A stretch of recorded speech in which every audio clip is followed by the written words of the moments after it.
we have several observations over here. First of all, why would Jibreel squeeze him like that? Why? You don't do that to an average person, hurt him like that, let alone a messenger of God. That's wrong for an angel to come and traumatize a man like that. But hey, this is the same Jibreel who split his heart out, right? He'll probably do other things. Astaghfirullah. Once I read, a comment one of our scholars was making. He was very furious about this. He's like, well, when Jibreel did that and he tried to kill him, why didn't he, as Bukhari say, punch him in the face like Musa did?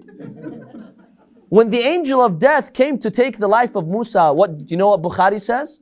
Bukhari says, Musa punched him in the face, he gave him a black eye.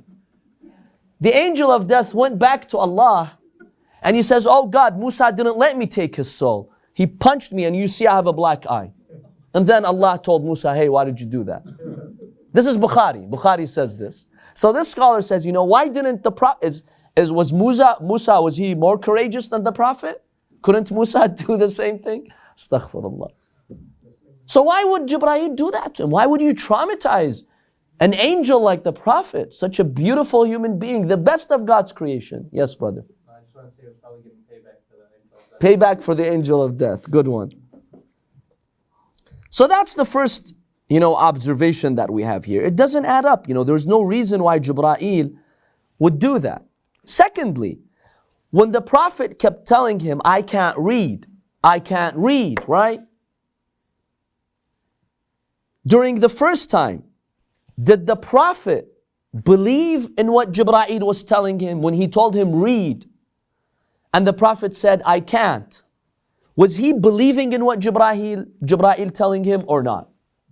If you say the Prophet was telling Jibreel, hey, I'm not believing in what you're telling me, this is nonsense, I can't take this.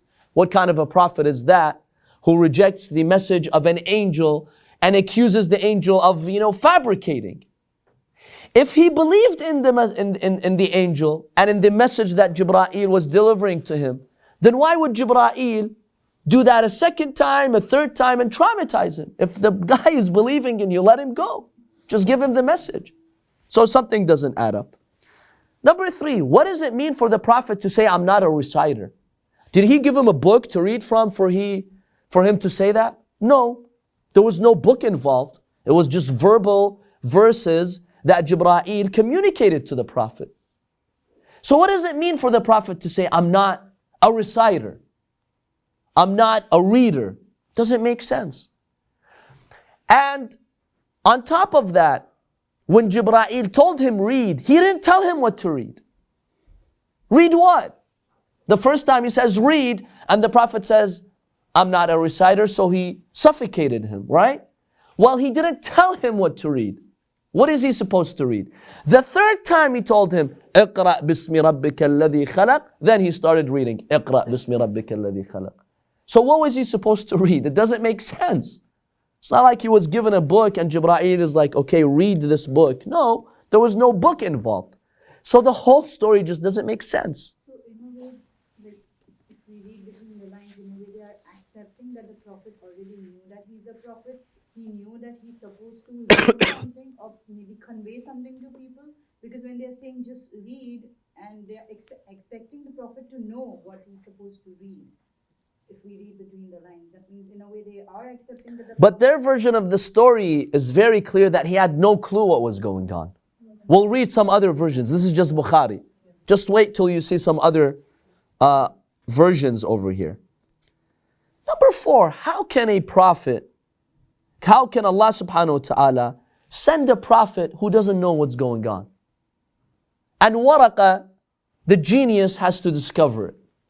What kind of a religion is this? The Prophet whom you've chosen over almost 124,000 prophets, the best of all prophets, he's got no clue what's going on. His heart is shaking. He's been traumatized. But some guy called Waraqa bin Nawfal, he knows exactly what's going on, and he has to reassure the Prophet that no, you are a prophet. Why would God do that?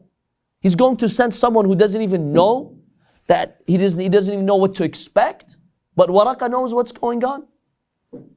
That's unjust. Allah subhanahu wa ta'ala, that, these are not His own ways. Number 5, if the Prophet, with his own eyes he saw the angel, yet he had doubts, and Waraqah had to confirm to him that no, don't have doubts. This is not a demon, this is not a devil, this is the angel from God. If the Prophet, with his own eyes seeing the angel, yet he had initially some doubts, do you blame the people for doubting his message when they didn't even see the angel? Can we even blame the people for rejecting? When he himself is doubting in the beginning, why blame others for doubting his message? He's seeing the angel with his eyes. People at least didn't see the angel with their eyes. It just doesn't add up.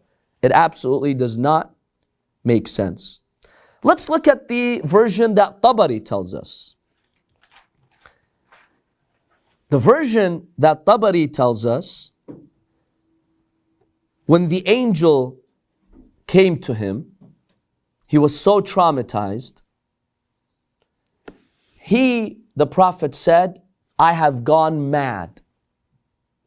I'm going crazy, and I am going to the cliff of a mountain, and I'm going to kill myself. The Prophet, he himself said that. He tells Khadija, when he tells her about the situation, he tells Khadija, I was going mad, and I wanted to kill myself. The Prophet, according to these Sunni traditions, he tried to commit suicide because it was so heavy on him. He couldn't handle it. He was traumatized. So as he was about to kill himself, Jibreel told him, no, don't worry, I'm a messenger from God. And he comforted him. He had to do that several times to stop the Prophet from killing himself. I'm not going to judge here. You be the judge. What do you think of these narrations? Which Muslims accept till this very day, unfortunately. Many of them don't know about this, but those who have read these books, yeah, they do accept them. Especially the version of Bukhari. Bukhari is just like Quran to them, right? Anything in Bukhari, they'll accept. Now, Bukhari doesn't mention he tried to kill himself. Other versions of the story mention that, but a lot of them do accept these versions. What kind of a prophet is that who's trying to commit suicide? Does that add up? This is unjust. This is injustice, brothers and sisters. Injustice in our books. We blame non-Muslims for attacking the Prophet. Look how we describe him. The most pivotal point in his lifetime. He's receiving revelation. His mission started. The guy thinks he's gone mad and he wanted to commit suicide. And Khadija had to reassure him that no, God wouldn't do this to you. It's not a demon, it's not a shaitan. It has to be a messenger. And he's confused about that actually. He doesn't know what's going on. There's best-selling books that have this version. Yes, there's many, and some Western academics who've written about the life of the Prophet, they have used these versions, unfortunately. I think it's a form of trying to humanize him to some people. I'm not saying it's okay. I'm not saying it's just at all. But I'm just saying that I feel like if we better know that what they're trying to do when you try and explain it to others. But see, even when we humanize someone, it should not be to the point where we desecrate the honor and dignity of that person and accuse him of committing suicide. But even suicide That's unacceptable. Within Judaism and Christianity, it's haram. Suicide. It's a haram in every religion. How can you? So we're accusing the Prophet of actually thinking of doing something haram. He was going to do it according to these versions. Jibreel had to stop him. And this idea that she came up with, it's very fluid in Christianity. They say all the prophets who committed haram, some of them they say slept with their own daughters and had children. It's because God. They want to humanize them, right? God wanted us to have examples. I'm not saying it's okay. It's terrible wrong. It's completely wrong. But I'm just saying So let's ask this question to an average Muslim. Did God choose the Prophet or that randomly just happened? Of course he was chosen. The Quran says that, the Hadith says that, the Prophet, he himself. Did God decide on that day to choose him, or even before he created Adam, the Prophet says, I was a prophet when Adam was clay. it's Okay? It's very obvious So a man like that, how can he not know what's going on? It's impossible. I mean, he knows he's been chosen by God. How can he not know? That's what I was telling her before the class. How can he not know? And why would the angel of God do that to him? What is God humanizing here? What is God trying to achieve? He's telling his angel, squeeze this man and suffocate him. Why? Why are you doing that? You're punishing him for something. What did he do wrong? And for what would he need to send, like make an example of him for if he already sent how many other prophets before him? Exactly. And what kind of example? What can we learn from that? Exactly, yes. These are the arguments. Right? So our response to that is, what is there to learn from that? You know, the difficulties the prophets went through are lessons for us we can learn from. What is this for us to learn from? That if one day God chooses you, He's going to send an angel to suffocate you? Right? It just doesn't add up. Why would that even happen? If that's an angel, a heavenly being, that wouldn't make sense for how an angel would operate even. It's like, how are they angels if they're going to go around attacking people? It just wouldn't make sense. Now, yes. Could it be possible that these stories were concocted by non-Muslims or Jews pretending to be Muslims? We're going to examine who probably forged these hadiths and fabricated them. One argument that we could give them is that when God Himself who created a voice and that voice spoke to Musa, which was a direct creation of God, not an angel or mediation in between. Musa did not react in such a way, but the prophet who's even above Musa is reacting in such a way. So Right. No other prophet of God in the history of prophets, whether in our books or even the Bible, they were traumatized like this when God sent them a message. You know, why is the messenger of God having to go through this? Did Musa have to go through this? Did Isa have to go through this? Isa, the second he was born, he was speaking verses of God. So peacefully. But the prophet at age 40, the little baby can say it peacefully. But the 40-year-old prophet, he's got to tremble and shake and almost die. What kind of judgment is that? Just ridiculous. Yes, brother. To believe that the prophet tried to kill himself would make the prophet a hypocrite. Because in Islam, suicide is haram. Obviously, he tells the people that if you commit suicide, you're going to go to hell. Well, they say he was so traumatized, you know, he lost his mind, started having convulsions, and he just didn't know what he was doing. In any case, that version says that he went to Khadija, he told her about that. Then, you know, she sent after Waraqa ibn Nawfal and she informed him, and some other names you find, you know, being mentioned. One of those people that Khadija consulted was a man supposedly by the name of Adas. Adas gave her, you know, a solution, a way to figure out whether this is an angel or some demon, you know, harassing the Prophet. He told Khadija, I've written something, I don't know, something like that breaks a spell, right? Take this and put it on the back of the Prophet. And if there's a spell on him, this is going to break the spell. Then some versions tell us that Khadija was told, here's another way to figure out if this is an angel or a demon. Put the head of Muhammad in your lap when the angel comes to you. Comes to Muhammad, right? Because the angel would repeatedly come to the Prophet. So if that happens, take the Prophet's head, like open your shirt, put the Prophet next to your chest, and remove your hijab, expose your hair. If it's an angel, the angel will feel ashamed and leave. If it's a demon, the demon will stay and not respect that you've taken off your hijab. Ridiculous, you know, version after ridiculous version. First of all, hijab was not wajib at that time. Hijab became wajib in Medina, not in Mecca. In Mecca, while hijab was a virtue, it was not wajib. Secondly, you don't have to cover yourself from an angel, right? Every person has two angels. Every woman has two angels, you know. How come she's not covering her hair from those two angels? The angels, they don't have the same obligations we have. So what if Jibreel sees Khadija without hijab? So what? What happens? What's the harm? Do we have a verse or a hadith that says angels can't see Khadija, you know, with her hair exposed.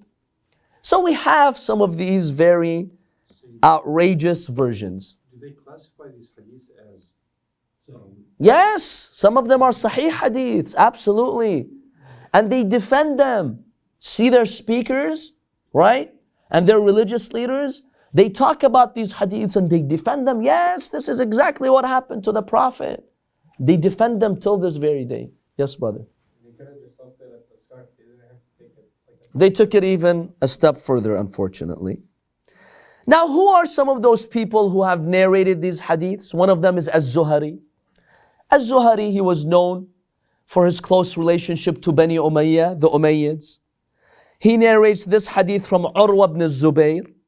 Urwa ibn Zubayr, he was known for fabricating hadiths against Imam Ali, and he was known for being a hypocrite.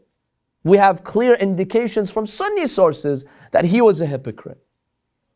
How are we going to trust him? Then we have Aisha as the source of these traditions. Well, this is problematic for a number of reasons, but the first most important reason is that according to the Sunni version, that she was 9 when the Prophet married her and so on and so forth, she was not even born when all of this happened. Who's she narrating this from? Because these hadiths in Bukhari and others, they list Aisha as the source. She doesn't say, I heard this from my husband, the Prophet, he told me, or from my father Abu Bakr, or whoever it was. She just says, this happened to the Prophet. Okay, what's her source? She wasn't alive here, according to their, version, and according to their claims. She was so young, she was not even alive here. So who's she narrating this from? Who's her source? The Prophet? She doesn't say it's the Prophet. Who is it then? Khadija? She never, got any information from Khadija. She never even met her. So what's going on over here? So this tells us that these hadiths were fabricated. These hadiths were actually fabricated, and they were primarily fabricated by the Umayyads. The Umayyads wanted to paint a very negative image of the Prophet. We have so many clues on that, and so many correct historical accounts that tell us Muawiyah and Yazid and others, they would actually pay narrators to fabricate hadiths against the Prophet to show that he makes mistakes, that he was demonized, that he wanted to commit suicide, there was a spell on him, he made a lot of mistakes to justify their own mistakes. So that when people object to them, hey, you rulers, you're immoral, you're doing this, they would say, well, the messenger of God, he made mistakes here and too. If shaitan, misguided Yazid sometimes, well, shaitan also misguided the Prophet sometimes, and so on and so forth. So this was a way to justify their position. Number 2, Waraqa ibn Nawfal. We see all these stories were fabricated around Waraqa ibn Nawfal, because Waraqa ibn Nawfal came from those tribes that were close to the Zubayris and these others, and they wanted to give him such a huge role in the religion of Islam so that their descendants, many of those who narrated these hadiths were from the descendants of the tribe of Waraqa ibn Nawfal, to say that, hey, our grandfather Waraqa, or the one who came from our, tribe, he was the one who confirmed to the Prophet that he was a messenger, so they wanted to claim some credit for themselves. And then you had some people from the people of the book who supposedly became Muslim, but they were hypocrites. They fabricated many of these hadiths as well in order to de-sanctify the Prophet ﷺ. Because the Prophet had such high esteem, such an honorable figure, some did not want that in the Muslim community, so they fabricated all these hadiths, unfortunately.